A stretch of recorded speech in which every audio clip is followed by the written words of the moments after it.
There it is. It's Wednesday again. The Wednesday workshop for entrepreneurial presenters.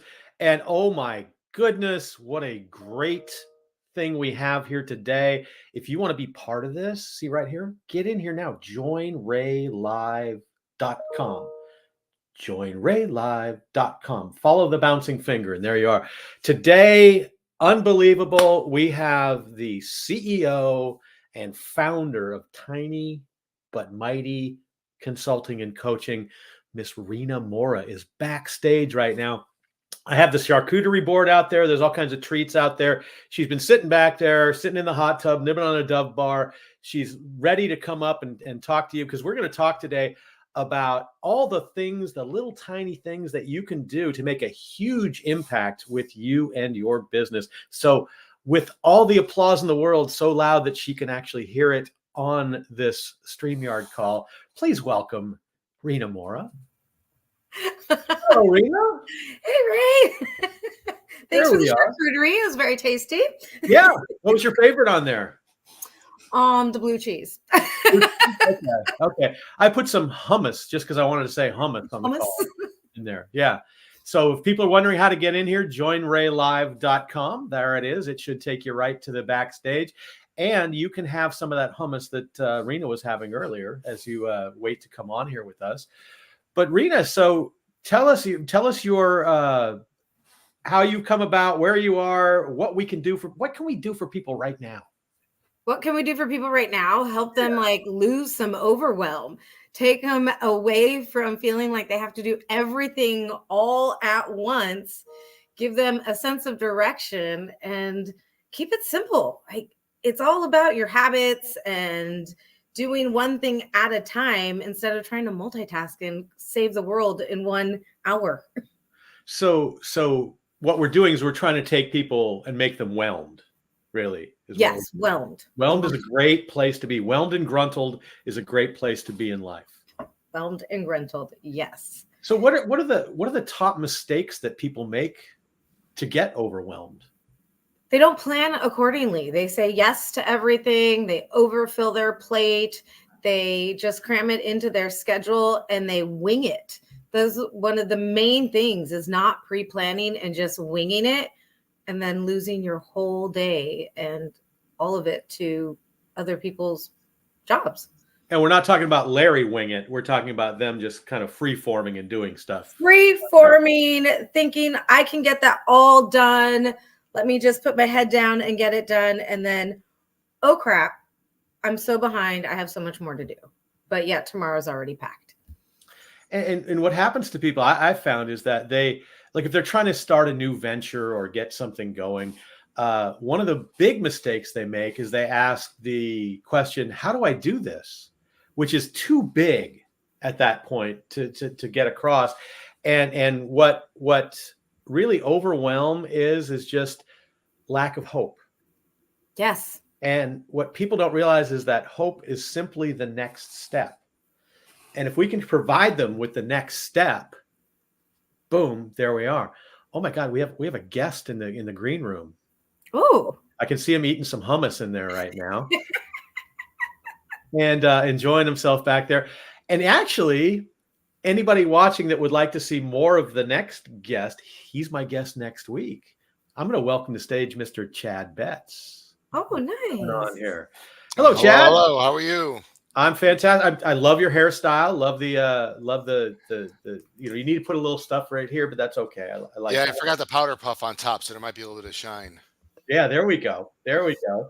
Chad, meet Rina. Rina, meet Chad. Hello, Hi, Chad. Rina. How are you? I figured I'd poke in, say hello, and see what was happening. Yeah, we're just talking about tiny yet mighty things we can do to change our businesses, change our lives, and have a tremendous impact with almost a tiny little effort. Tiny little effort. Yeah. How about you, Chad? Chad is the author of the book, and I love the title, The Second Mouse Gets the Cheese. That is the correct title, right? That is correct. Okay. I was 100% on my Chad research since you're coming on next week. Those 3 minutes paid off, I'll tell you. Yeah, I'm just here to to hear what's how I can make little changes and make big impacts. So that's why I wanted to listen in and see what was happening. Well, Rena, take it away. Tell us a couple things that we can do to make immediate impact and stop the overwhelm and start a direction. Well, the first thing is knowing where you're going. I mean, nobody plans a trip and doesn't do the planning and say, I'm just going to get there. Like, where are we going? What is it that you are trying to accomplish? And where are you starting from? What is that first step that you need to take to get you in motion? It's not about trying to get to the end game as fast as possible. It's about trying to get to the end game in the right way. So what is that first step that you can be taking, and what is the information that you need? What are the tools that you need to be able to get you into that next step? And building on that, planning ahead. How much time do I need to work on this one step? What are the things, working on your priorities? I think that a lot of times people forget about their priorities and they get really caught up in everything that they're used to doing and then try to plan, just cram everything in. Organize your day. When do you work best? Those are the days that you really want to, those are the times that you want to focus on that priority step, making sure that you have that already structured for yourself and then building on it. So, if you have a project that you're working on, instead of saying, okay, that's due on Friday, so I'm going to start working on Wednesday, the moment you have it scheduled is when you start your planning. Everything should happen in small bits, so there is no overwhelm and things are being missed because you're just spending too much time on one activity. So I shouldn't prepare the night before for an hour presentation the next day? Absolutely. I mean, if you want it to go well, probably not.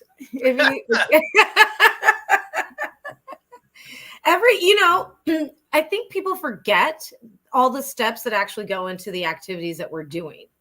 So, if you have a presentation, what does that presentation entail? Where is your research? When are you putting it together? When are you going through it and practicing to make sure that you show up and you sound like you know what you're talking about, instead of letting your nerves take over or having all those filler words that come in because, oh, I wasn't really ready for this. So it really is about taking your time. We're in such a hustle, hurry up culture, but if you take your time, you're going to be better at it. You're going to be more efficient, and you will learn to be able to put more activities in your days because you will have taken your time to learn how to do those small steps. People don't realize that how often they subconsciously set goals without realizing it. Like, nobody this morning on their way to work walked out the door and went, what's next? They have it planned to go to work, to get there on time, to do these kind of things. And you just need to take that natural sense of what's right and what's next, and just kind of eliminate the problems with it. And as a boss, oh my God, the next step is hope. And the smaller you make that next step, the more likely people will follow you, and the more likely they are to succeed. Because it's so simple. I mean, every boss in the world has had somebody come into their office and go, oh my God, Rina, I don't know what to do. I don't know what to do. And you don't sit there and go, I don't know either, right? You slow them down. Okay, so what's the problem? Where are we going to go with this thing? And it's about creating that next step, creating that hope. And that's what being a great leader is, because great leaders don't repair the past, they prepare for the future. And it takes the anxiety out of it. A sound bite, Rina, right there. That was a sound bite. It was a sound bite, but take the anxiety away. Why are you trying to do so much at once? Being able to slow down, take it one step at a time, allows you to create habits. When things become habitual and you're no longer thinking of them because you're so used to working one step at a time and really understanding your pace, you're able to eventually just like you don't think about how you're getting to work, you get in your car and we're thinking about so many other things because it is a habit. We already know the direction that we're going in. So we're no longer really thinking about that. It frees up space for us to have those other moments. So if we are able to take our time, take that one step and create the habit of slowing down to get it done the right way, and the habit of planning, it takes away the anxiety, and anxiety causes us to lose time because we're so busy spinning trying to figure out what it is that we're trying to do, that now we've lost a big chunk of time to get it done. What about the concept of people being overwhelmed by that lack of what's next? Well, again, starting with the end in mind, where are we going? Where are we going? So if I'm stopped at, a crossroads, if I would have planned, I would have known that at this crossroads, I need to be going this way because that's where my next stop is. So really, what is the direction you're going in? What are you trying to accomplish? And if you're already here, what would that natural next step be? Now, Chad, I'm going to throw you into this conversation because I know you work with you do some executive coaching and you work with some executives. What are some key things that you use to get them focused in the right direction? It's very similar. It's you find starting with the end in mind, and actually I had a question for priorities, like people who I work with too. They do multiple things, so they have their day job. Maybe like me, they're like a writer, or on the side they're speaking. So they have all these things going at once.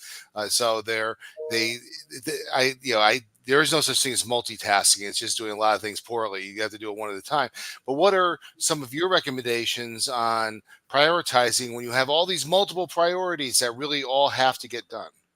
It really is about looking at your day, looking at your week. I tell people, don't plan the day before. You need to be planning a week ahead, or as soon as you know. So if you know you're working on a book and you also have a keynote to be working on and a proposal or whatever that looks like, looking at your days and knowing, I talk about the non-negotiable times where those are set aside for you to be able to work on whatever those priorities, those projects are. So knowing what you have to do every day to keep your lights on, to keep your business going, those things should already be scheduled in your agenda, your calendar for the day, the week. And it should just be a standard time.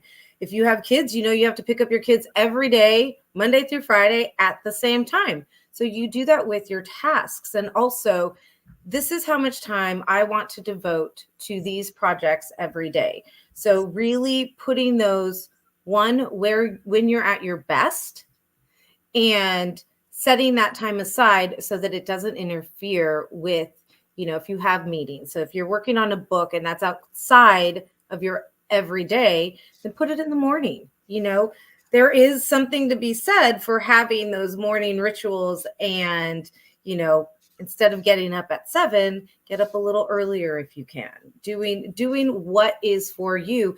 In the mentality about that, behind that is, I want to accomplish this. Not I need to, I want to. So then there's that desire instead of that fighting of I need to, no, I don't. Yes, I do. No, I don't. It's a desire. So when we desire it, we're more willing to get it done. So really planning it. And when that alarm goes off, not hitting snooze because you have a purpose for getting up.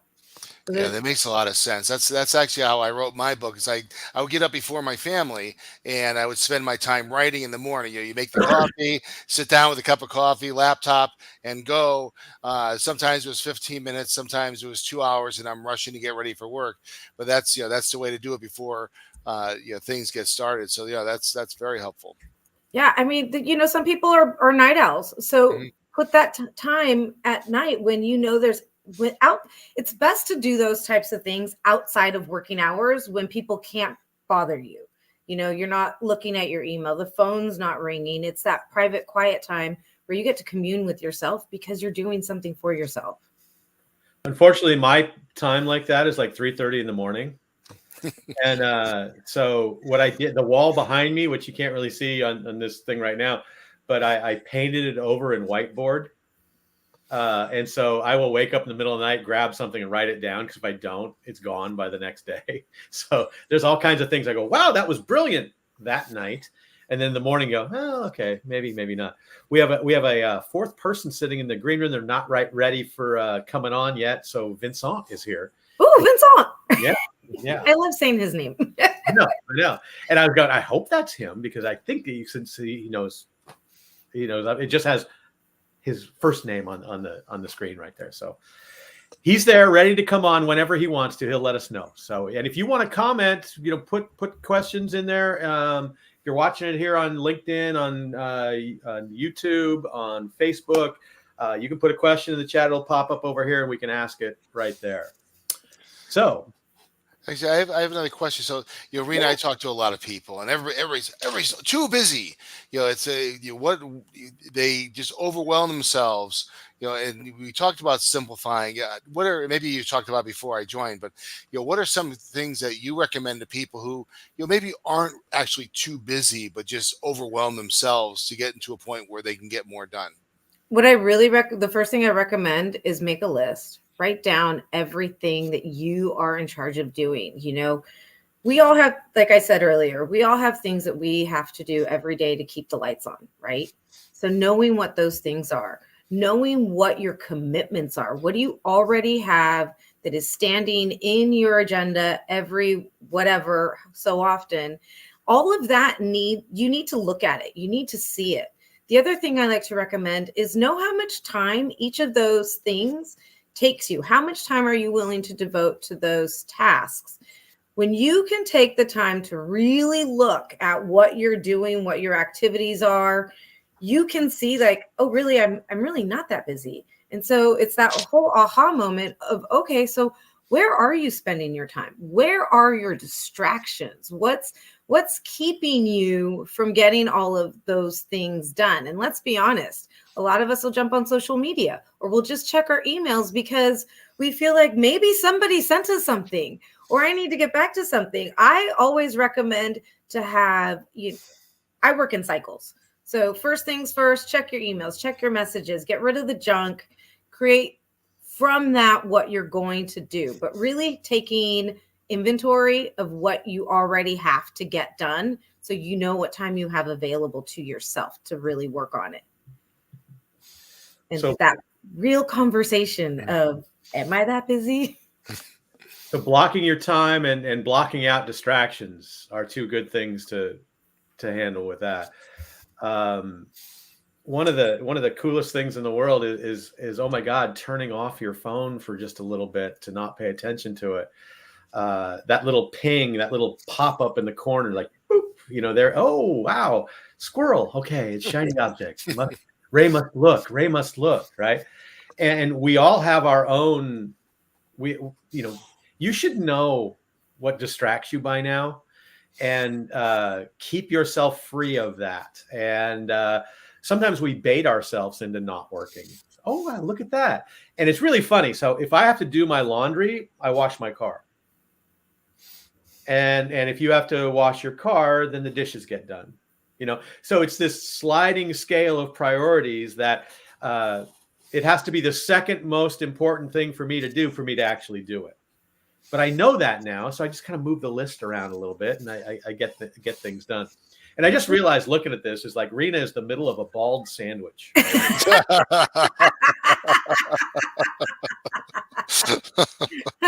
and that my head is huge. We're kind of in head size order. I do have a big head. I do. Yeah. I bought a 7.5 hat and I tried it on. It doesn't fit. I wear a child size. Yeah.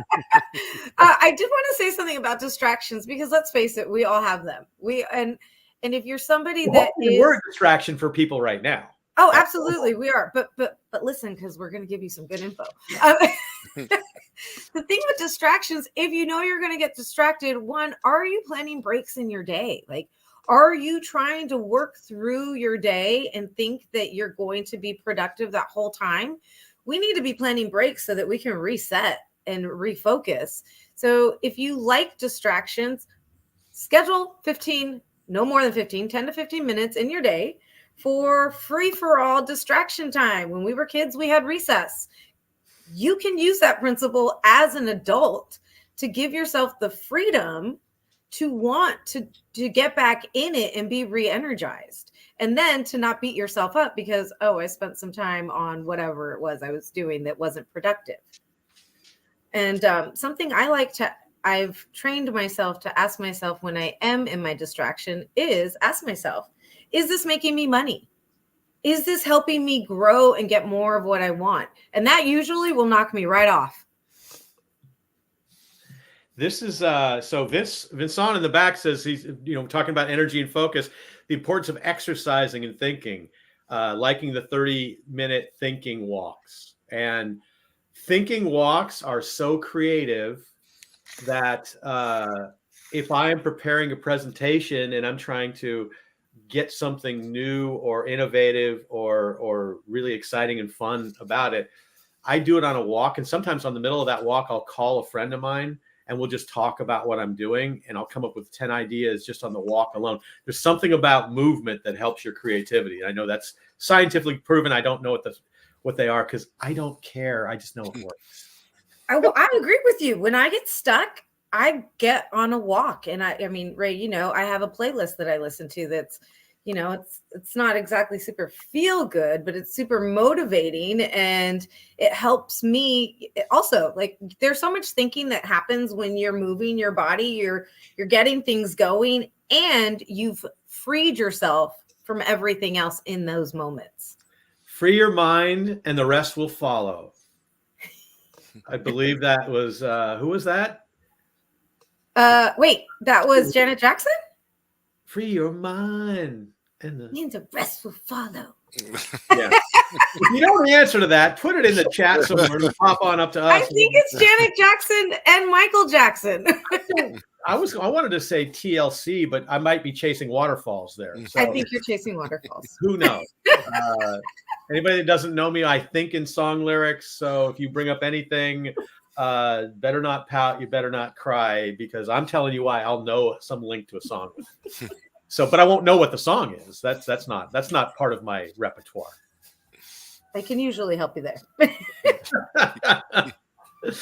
Yeah, so this has been fantastic information. We've got Vincent's in the back. He's got a chicken. He's got not a chicken. It's a turkey leg in his mouth right now. So he's gone from the hummus to the turkey leg. It's really fantastic back there. The champagne hot tub is really an effective tool back there to loosen up guests before they in the bubble room. Yeah, double in the bubble. Yeah, double in the bubble. Vincent and the turkey leg sitting back there with Madison, Danielle, and Skylar. So that's a fantastic thing that's going on. You only have celery sticks in my room. I don't know what's going on here. Yeah, we tried to tell me about that. Vincent comes all the way from Belgium, so we had to spice it up a little bit to get him to come out with that thing. I'm in Petaluma, so we've got chicken and eggs in my back right there. Oh my God, I think he put himself to the picture. I'm going to add, he got the turkey leg out of his hand. I'm going to add Vincent to the stage here.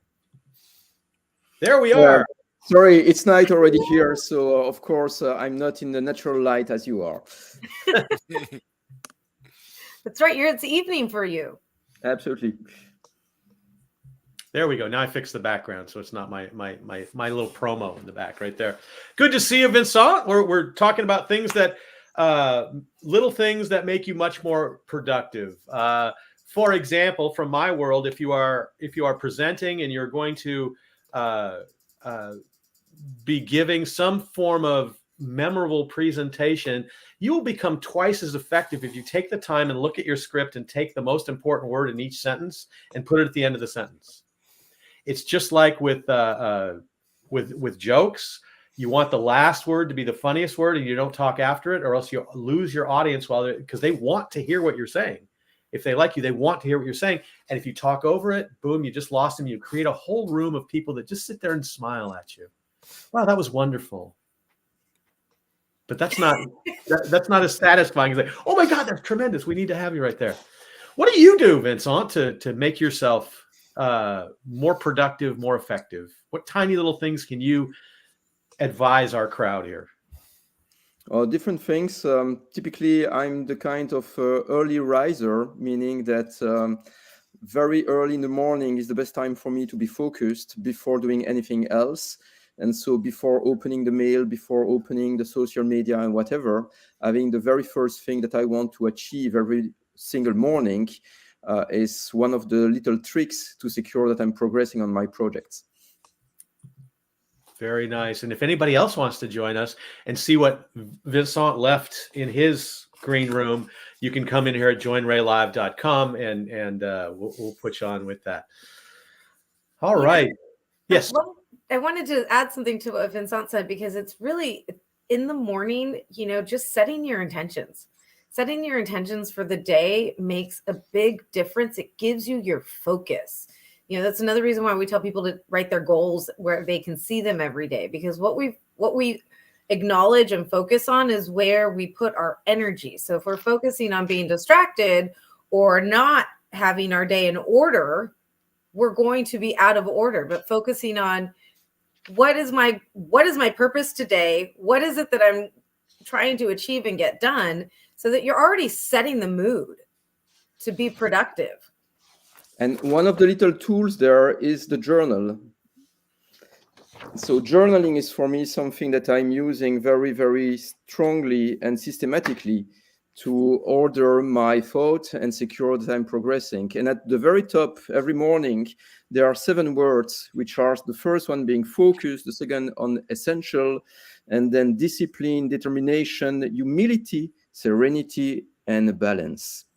So just things to secure that the brain is going in the right direction when you are starting the day. Now, you also do have to know yourself. And so here, this is a journal with all kinds of stuff in the beginning. And then if you flip it over, it's very blank. And that's what I tend to do. But however, if you want to save 20 minutes every single morning, take 2 minutes the night before and just write out a couple things that you want to get done the next day to focus you set in that right direction. So those types of things, you have to know yourself and what you'll do. I've got a bunch of empty journals sitting right there that all started like that. And it was great because I put notes in them later on. I use them because they look like, oh, that's a bright guy. He's sitting there journaling. No, he's not. He's writing down what he thinks is going to happen later on. But writing things down is something that commits it to your memory. We can't do it with texting. We can't do it with typing. It doesn't tie in the same way. If you think about something, you act on it maybe 3 or 4% of the time. But if you think about it and write it down, that number goes up to about 33, 34%. But if you think about it, write it down and share it with someone else, the number's almost 70 to 80% in there. So those 3 things, anything you want to accomplish. If I tell Rina, hey, Rina, I want to get this done. She's like, okay, how are we going to do it? And now I'm like, oh, crap, I should have told her she's going to make me stick to that. Because Rina is great with, and here's a point. Maybe we can talk about this. So accountability, people look at it as consequences. It's not consequences. It's ownership. Thoughts on that? Yeah. I mean, accountability and commitment. Like, are you committed to what you said you were going to do? How bad do you want it? Again, that desire, that want versus the need, and then being committed to the process. And part of the commitment starts with creating the plan and having that commitment to do just one thing to get you in that direction every day. So that accountability is really about, we can say that we're going to hold ourselves accountable, but let's be real. We are so lenient with ourselves, which is why we have a problem with distractions. Having somebody else and just enlisting somebody to ask you, every time I see you, can you ask me how that's going? Because it makes, before you see that person or you have a conversation with them, you are going to make sure that something was done. I have somebody I meet with every week, and we just pretty much, for lack of better words, we shoot the shit, but we always ask each other about the one thing that we told each other we were working on. We shoot the beep. Yeah. My 7-second delay didn't work right there, but that's okay. Now, And very powerful technique indeed. And having a sparring partner is really helping you to progress. It's emulating each other and questioning each other and giving some hints here and there. It's really helping. well, changing your perspective on what you believe to be a problem for you is a big thing too. And taking it, because and I think it's Brian Moran from the 12-week year talks about, when does greatness happen? And it doesn't happen when you become great, it's when you decide to be great. And when you do those things that you know you need to do, even though you don't want to do. There are so many of my clients that do not like to contact strangers. And how do you do that? Well, just every day, make sure you contact one. And if you do that, then contacting the second, third, and fourth becomes easy. But if you contact that one, if you can't contact that one, call somebody that puts you in a good mood and talk to them to get in a good mood, and then call a stranger if you're having to talk to strangers.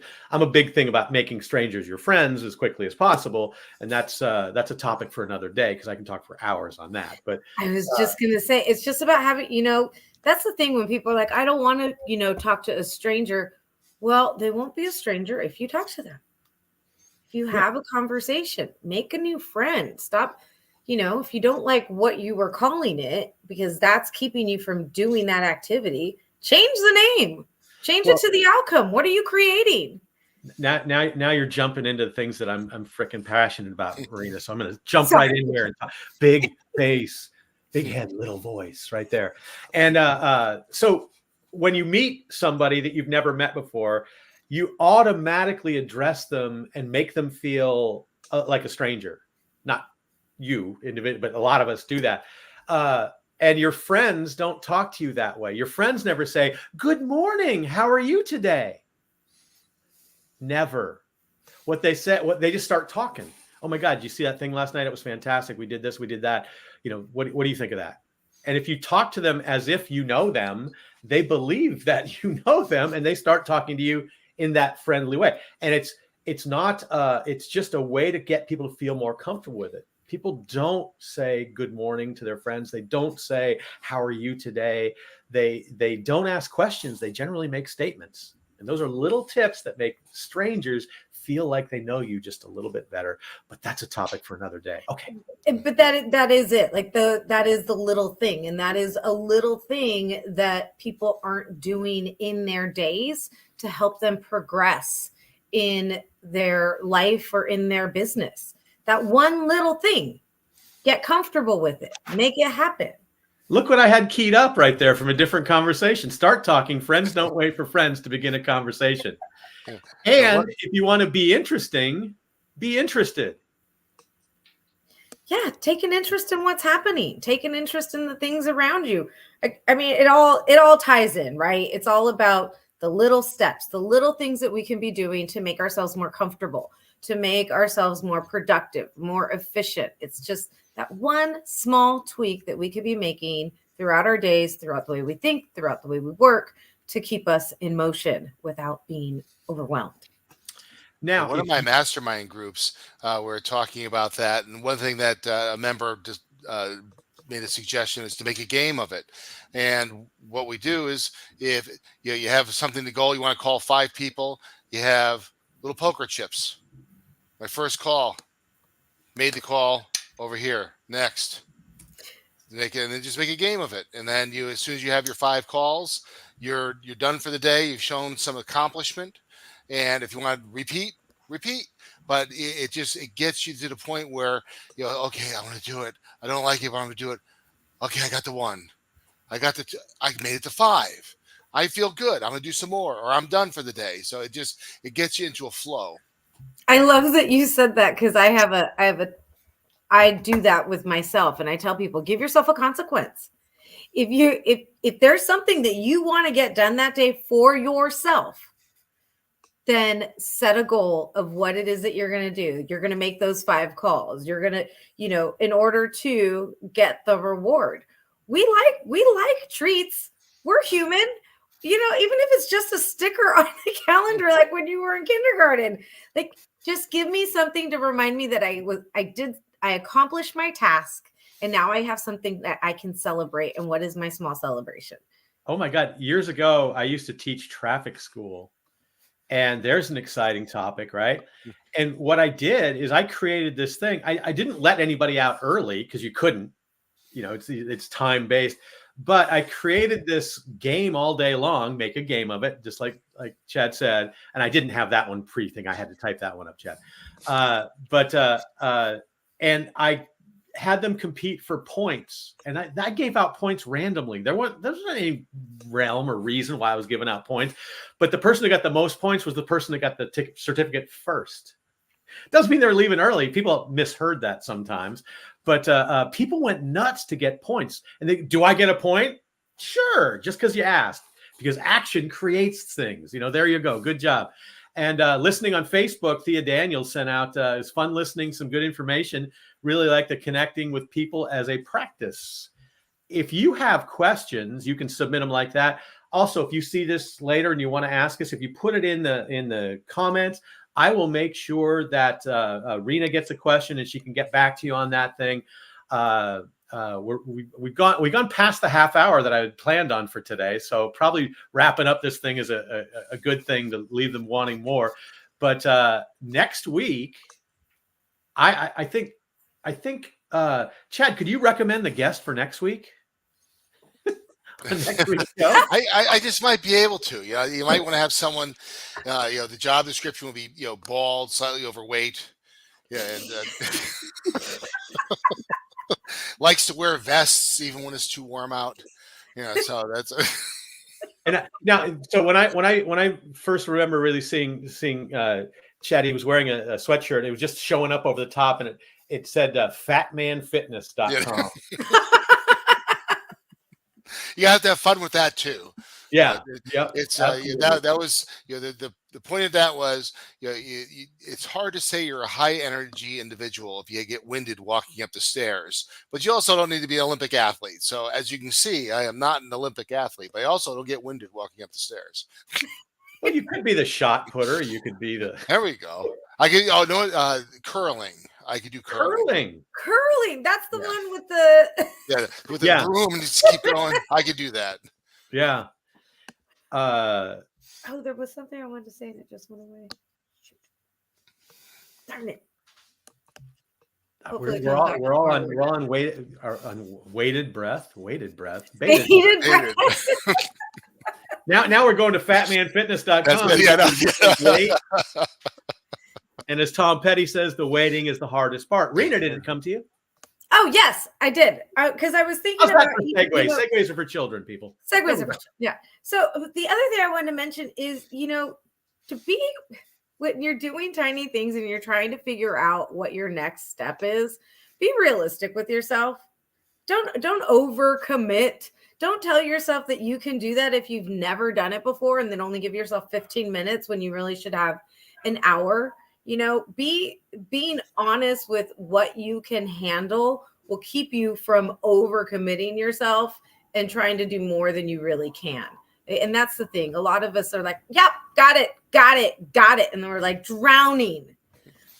So, just have that real conversation with yourself. Can I really do this? Am I really pushing it? And if I push it, am I going to be showing up the way I want to be seen? Is my work really speaking for me if I'm just trying to rush through it? What do you think of this, Rina? No is faster to say than yes. I love that. And going in the same direction is we are all overwhelmed by much too many things that we are putting on our plate. And as I was sharing yesterday on LinkedIn, maybe one of the things we need to do, all of us, me first, is having our stop doing list.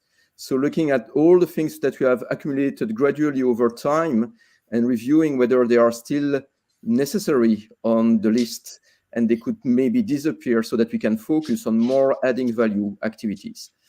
If something's not working for you and you've been trying it, adjust and make it your own. Again, figure out what works. Like you said, figure out what works for you. But stop trying to do something that because other people told you that works for them, the Pomodoro effect works great for everybody, and it might work for you on Tuesday, but it won't work for you on Thursday. Know what works for you and when it works for you. The pasta Pomodoro effect works for me just about every meal if it had to. One of those things is that we have to kind of, so what self-discipline is, I had a 92-year-old man explain this to me. He said self-discipline is the art of tricking yourself into what's right for yourself, of doing what's right for yourself. And he said the example he used was kale. And he said skinny people have tricked themselves to believe that kale tastes good. And he looked at me and said, you probably like donuts, right? But it's our ability to trick ourselves to do the right thing. And when I was a manager of lots of people, I had to come up with, if I had 30 people, I had to come up with 30 different ways of saying the same thing to make sure everybody was understood sometimes. Mm-hmm. And you have to do that with yourself. And you have to look at, so like Vincent has the, what did you call the, it wasn't the to-do list, it was the not to-do list. Yeah, the stop doing list. Stop doing list, right?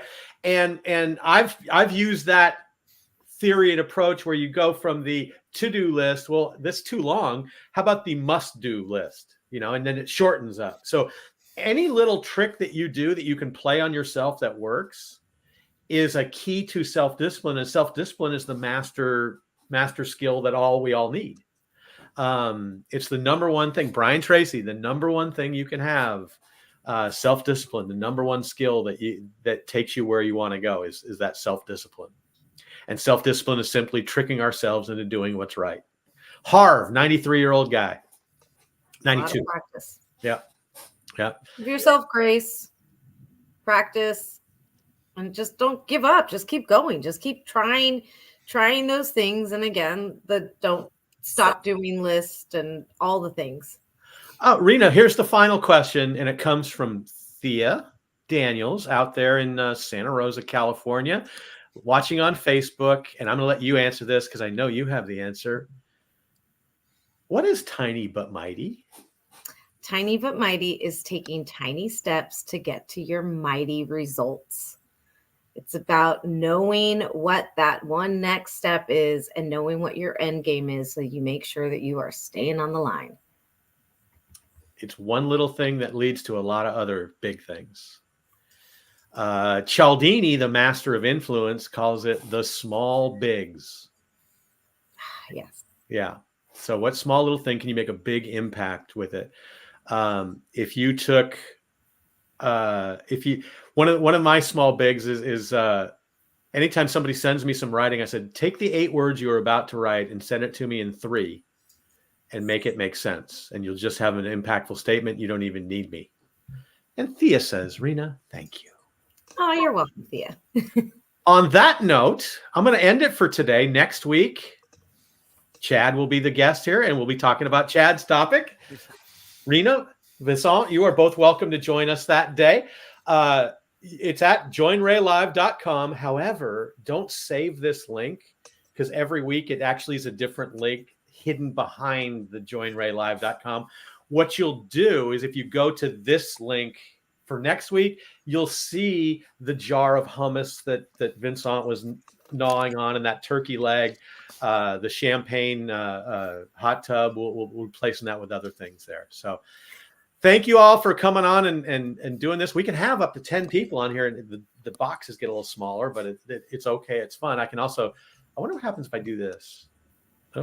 Oh, did something do that, or what's this? You just put more space in between us. Oh, there we go. That's where. Yes. Hello, I'm the star of the show. And, or you can just take it all back yourself right there. That's just a little bit different. Okay. Well, thank you all. I really, really appreciate it. If you are watching this and have questions, if you put it into the chat on LinkedIn, Facebook, or on YouTube, I will make sure that Rina gets the questions. And if you have questions of Chad or Vincent, ask them, and I will make sure that they get them as well because I can contact them because I know where they are. All right. Have a great one. Thank you. Bye. Thank you. Good.